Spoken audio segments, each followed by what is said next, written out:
Study IQ IAS, अब तैयारी हुई अफोर्डेबल।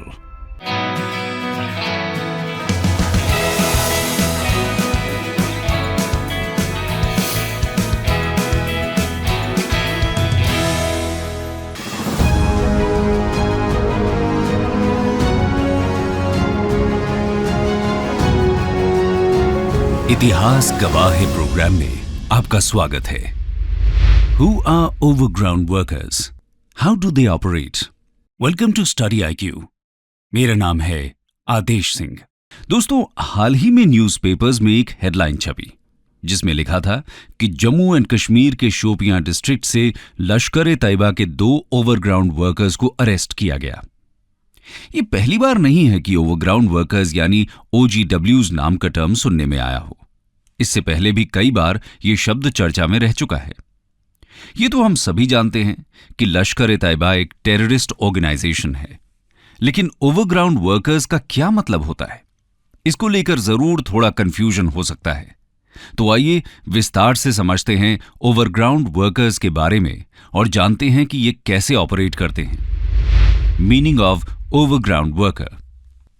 दोस्तों, इंडियन सिक्योरिटी फोर्सेस के अनुसार ओवरग्राउंड वर्कर एक ऐसे इंडिविजुअल को कहा जाता है जो लॉजिस्टिकल सपोर्ट, कैश, शेल्टर और इसी तरह की बाकी इंफ्रास्ट्रक्चर के जरिए मिलिटेंट्स या टेररिस्ट्स की मदद करता है। इनकी हेल्प की वजह से ही आर्म्ड ग्रुप्स और इंसर्जेंसी मूवमेंट्स किसी भी रीजन में ऑपरेट कर पाते हैं। इन्हें अक्सर मिलिटेंट्स विदाउट वेपन्स यानी कि बिना हथियार के आतंकी या उग्रवादी कहा जाता है।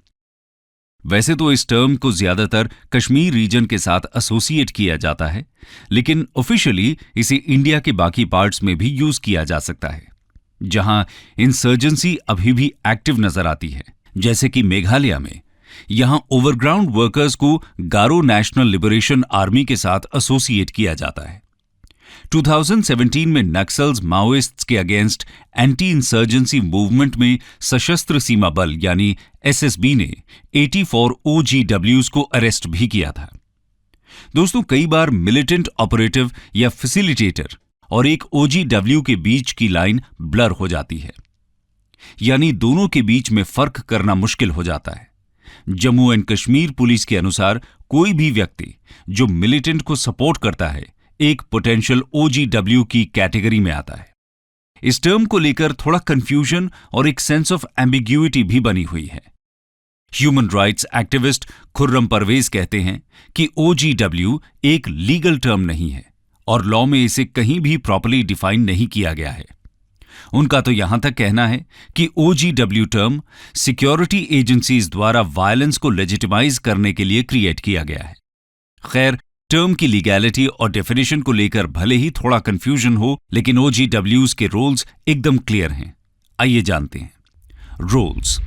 लॉजिस्टिकल सपोर्ट देने और अंडरग्राउंड मिलिटेंट्स की आईज और ईयर्स यानी आंख और कान की तरह एक्ट करने के अलावा OGWs और भी बहुत सारे रोल्स में खुद को डाइवर्सिफाई कर चुके हैं।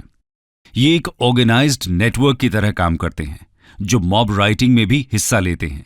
कश्मीर में स्टोन पेल्टिंग के दौरान एक जवान के शहीद होने पर इंडियन आर्मी के चीफ ने कहा था कि स्टोन पेल्टर्स और कोई नहीं बल्कि टेरर आउटफिट्स के ओवरग्राउंड वर्कर्स ही हैं। अगस्त 2019 में जब इंडियन गवर्नमेंट ने जम्मू और कश्मीर के स्पेशल स्टेटस यानी आर्टिकल 370 को रिवोक किया, तो ओवरग्राउंड वर्कर्स ही थे जिन्होंने वायलेंस का सहारा लेकर लोगों को शॉप्स क्लोज करने के लिए मजबूर किया। इन्होंने सिविलियंस पर अटैक्स भी किए, जिसमें कई लोगों की मृत्यु हो गई। लॉजिस्टिकल सपोर्ट का हिस्सा रहते हुए OGWs का काम आर्म्स, एम्यूनिशंस, एक्सप्लोसिव्स और कॉम्बैट इक्विपमेंट की मूवमेंट में हेल्प करना होता है। इतना ही नहीं, ये कई बार सिक्योरिटी फोर्सेस के खिलाफ फॉल्स एलिगेशंस भी लगाते हैं। इसके अलावा एक सेंस ऑफ एलियनेशन यानी अलगाव का माहौल क्रिएट करना भी OGWs की मेन रिस्पॉन्सिबिलिटीज में से एक है। दूसरे शब्दों में कहें तो इनका काम गवर्नमेंट के अगेंस्ट साइकोलॉजिकल वॉरफेयर कंडक्ट करना होता है। इस तरह के एलिगेशंस के जरिए OGWs सिक्योरिटी फोर्सेस की यूनिट्स को बेकार की इन्वेस्टिगेशंस में बिजी रहने पर मजबूर करते हैं। NGOs, state human right organisations, local press और ऑपोजिशन लीडर्स का सहारा लेकर सिक्योरिटी फोर्सेस की वाइटैलिटी को चेक करने की कोशिश होती है। इसके अलावा OGWs टेररिस्ट एलिमेंट्स या मिलिटेंट ग्रुप्स को टैक्टिकल ऑपरेशंस कैरी करने के लिए रियल टाइम इंफॉर्मेशन भी प्रोवाइड करते हैं। टैक्टिकल ऑपरेशंस को अंजाम देने वाले लोग कई रीजंस की वजह से मोटिवेट हो सकते हैं, जैसे कि रिलीजियस रीजंस या मॉनेटरी रीजंस। लेकिन OGWs की मोटिवेशन के पीछे अक्सर पैसा ही एकमात्र फैक्टर होता है। OGWs और टैक्टिकल ऑपरेशंस करने वालों के बीच की इस सिनर्जी का क्यूमुलेटिव इंपैक्ट देखने को मिलता है। एक OGW अपनी सर्विसेज मल्टीपल ऑर्गेनाइजेशंस को दे सकता है। OGWs के रोल को समझने के बाद आइए अब इनके रिक्रूटिंग के बारे में बात करते हैं।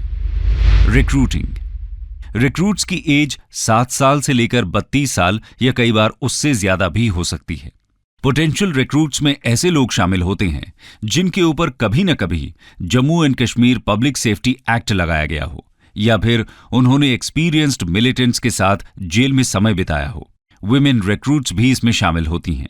रिक्रूटिंग के लिए सिस्टमैटिक एंट्रैपमेंट के प्रोसेस को फॉलो किया जाता है, जो यूथ के रेडिकलाइजेशन से शुरू होकर और ज्यादा सीरियस क्राइम्स तक पहुंचता है और फाइनली एक OGW बनने पर खत्म होता है। 18 साल से कम उम्र के बहुत से बच्चों को जमात, हिजबुल मुजाहिदीन, लश्कर-ए-तैयबा और जैश-ए-मोहम्मद जैसी ऑर्गेनाइजेशंस OGWs की तरह रिक्रूट करती हैं। दिसंबर 2018 में श्रीनगर के मुजगुंद एरिया में 15 साल के मुदासिर राशिद पर्रे की सिक्योरिटी फोर्सेस के साथ गन फाइट के दौरान मृत्यु हो गई। रिपोर्ट्स के अनुसार मुदासिर 2 LET कमांडर्स का OGW था।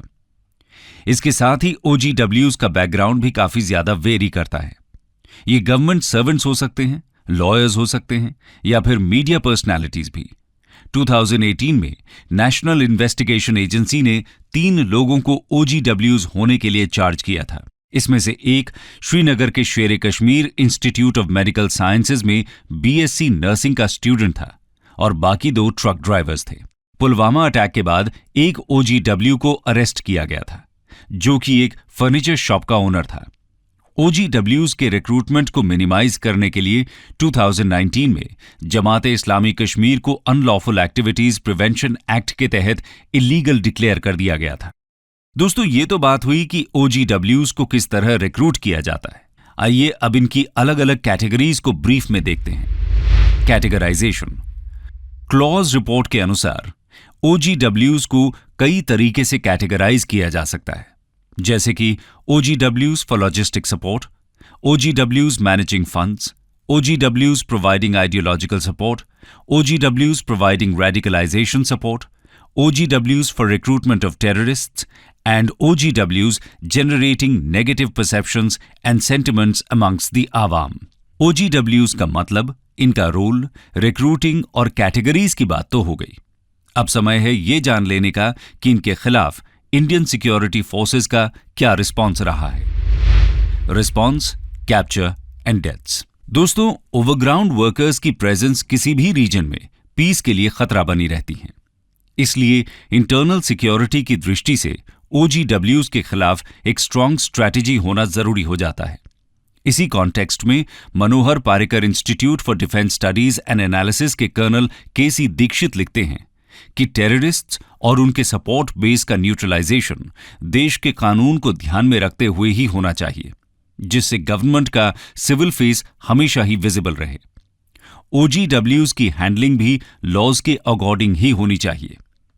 समय के साथ इंडियन सिक्योरिटी फोर्सेस ने OGWs की सिस्टमैटिक ट्रैकिंग शुरू कर दी है। कश्मीर के एक इंस्पेक्टर जनरल ऑफ पुलिस इस बारे में समझाते हुए कहते हैं कि A कैटेगरी के OGW को Jammu and Kashmir public safety act के अंडर बुक किया जाएगा, B कैटेगरी वाले को अरेस्ट किया जाएगा और C कैटेगरी वाले के पेरेंट्स को बुलाकर काउंसिल किया जाएगा और बाद में उन्हें छोड़ दिया जाएगा।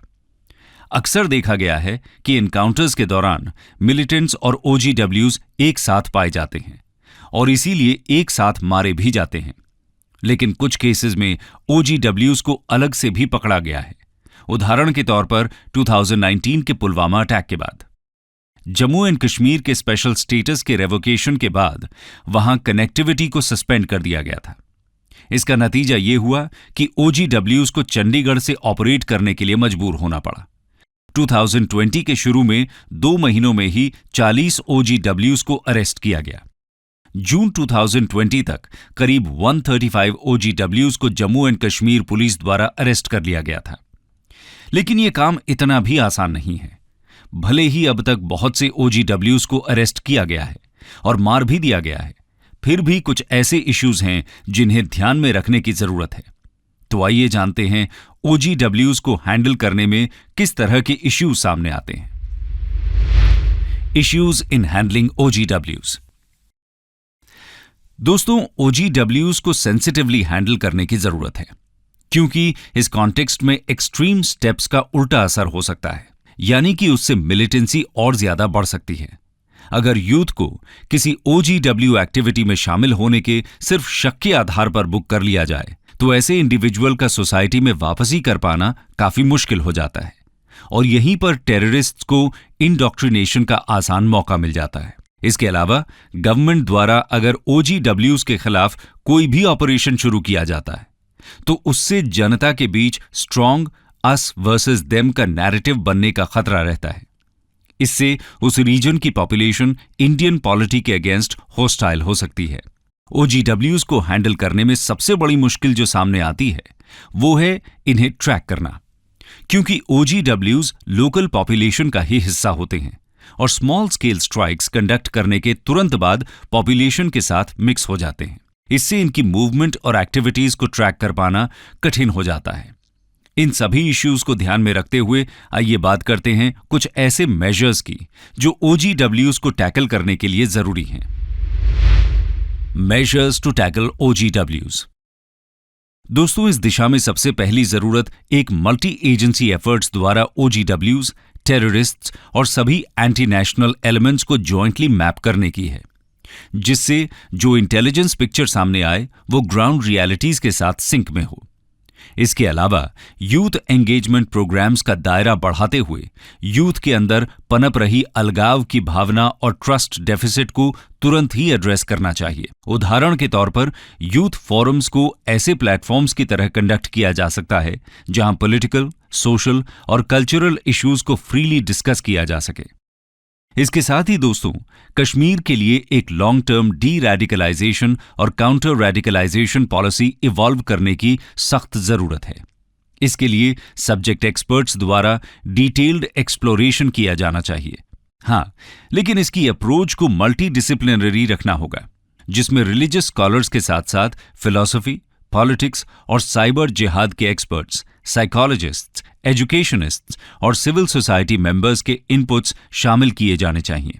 साइकोलॉजिकल और सोशल रिहेबिलिटेशन के साथ स्ट्रेटेजिक कम्युनिकेशन OGWs के माइंडसेट को चेंज कर सकता है और उन्हें मेन स्ट्रीम में वापस ला सकता है। OGWs को हैंडल करने का एक तरीका यह भी हो सकता है कि समय समय पर इंटेलिजेंस बेस्ड स्टिंग ऑपरेशंस किए जाएं, जिससे उनकी डैमेजिंग एक्टिविटीज का प्रूफ मिले और उनको एक्सपोज किया जा सके।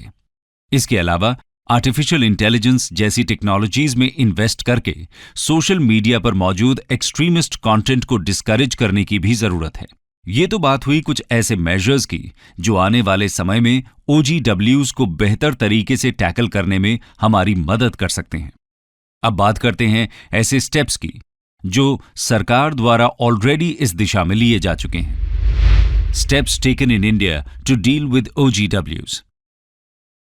दोस्तों, 2017 में इंडियन आर्म्ड फोर्सेस ने मिलिटेंट नेटवर्क्स, उनके OGWs और टॉप मिलिट्री कमांडर्स को एलिमिनेट करने के लिए ऑपरेशन ऑल आउट लॉन्च किया था। इसके अलावा Jammu and Kashmir public safety act 1978 PSA का यूज एंटी नेशनल एलिमेंट्स और OGWs को बुक करने के लिए किया जाता है, जिससे उन्हें पीस और सिक्योरिटी डिसरप्ट करने से रोका जा सके। जम्मू एंड कश्मीर में इंडियन आर्मी ने ऑपरेशन सद्भावना नाम से एक यूनिक ह्यूमेन इनिशिएटिव भी शुरू किया है, जिसका काम टेररिस्ट से अफेक्ट हुए लोगों की एस्पिरेशंस को एड्रेस करना है। इसके तहत education, women and youth empowerment और हेल्थ केयर जैसी कोर सोशल इंडिसीज को ओवरऑल इंप्रूव करने पर फोकस किया जाता है। इसके साथ ही कम्युनिटी और इंफ्रास्ट्रक्चर डेवलपमेंट प्रोजेक्ट्स के इम्प्लीमेंटेशन के द्वारा कैपेसिटी बिल्डिंग पर भी जोर दिया जाता है। पिछले ही साल यानी 2021 में मिशन पहल लॉन्च किया गया है। इसके तहत ऑफिसर्स कश्मीरी यूथ के साथ फेस टू फेस इंटरैक्शंस करते हैं और उन्हें अपनी ग्रीवेंसेस एक्सप्रेस करने के लिए इनकरेज किया जाता है। इसके अलावा एजुकेशन स्कॉलरशिप्स और लाइवलीहुड स्कीम्स जैसे कि उस्ताद, उड़ान और नई मंजिल भी इस दिशा में उठाए गए महत्वपूर्ण कदम हैं। जम्मू एंड कश्मीर के युवाओं को बहुत सी स्कीम्स जैसे कि हिमायत और प्रधानमंत्री कौशल विकास योजना के तहत ट्रेनिंग और एम्प्लॉयमेंट अपॉर्चुनिटीज भी प्रोवाइड की जा रही हैं, जिससे उनका ध्यान एंटी नेशनल एक्टिविटीज की तरफ ना जाए। आर्मी यंग कश्मीरीज के लिए हर साल करीब 100 नेशनल इंटीग्रेशन टूर्स कंडक्ट कराती है, जहां उन्हें पूरे इंडिया की हिस्ट्री, कल्चर और डेवलपमेंट अपॉर्चुनिटीज से रूबरू किया जाता है। इसका एम कश्मीरी यूथ को पूरी तरह से इंडिया में इंटीग्रेट करना है और उनके मन में से अलगाव की किसी भी भावना को मिटा देना है। साथ ही आर्म्ड फोर्सेस और local police social media platforms पर मौजूद एक्सट्रीमिस्ट कंटेंट को लिमिट करने के लिए भी कदम उठा रहे हैं। इसके लिए सोशल मीडिया के नैरेटिव्स को मॉनिटर किया जाता है और एक्सट्रीमिस्ट व्यूज टेक प्लेटफॉर्म्स को रिपोर्ट किए जाते हैं और उन्हें जेन्युइन व्यूज के साथ काउंटर भी किया जाता है। कंक्लूजन। दोस्तों, मिलिटेंट्स और टेररिस्ट्स को अगर उनके इरादों में नाकामयाब करना है तो उनसे जुड़े हुए OGWs को खत्म करना ही होगा। इसलिए इस दिशा में एक कॉम्प्रिहेंसिव पॉलिसी बनाने और उसे पूरी निष्ठा के साथ इंप्लीमेंट करने की जरूरत है। युवाओं को सही दिशा दिखाना समाज के हर वर्ग का कर्तव्य भी है, इसलिए सभी स्टेक होल्डर्स को साथ आना चाहिए और OGWs नाम के इस टर्म को इतिहास बना देना चाहिए। स्टडी IQ IAS, अब तैयारी हुई अफोर्डेबल।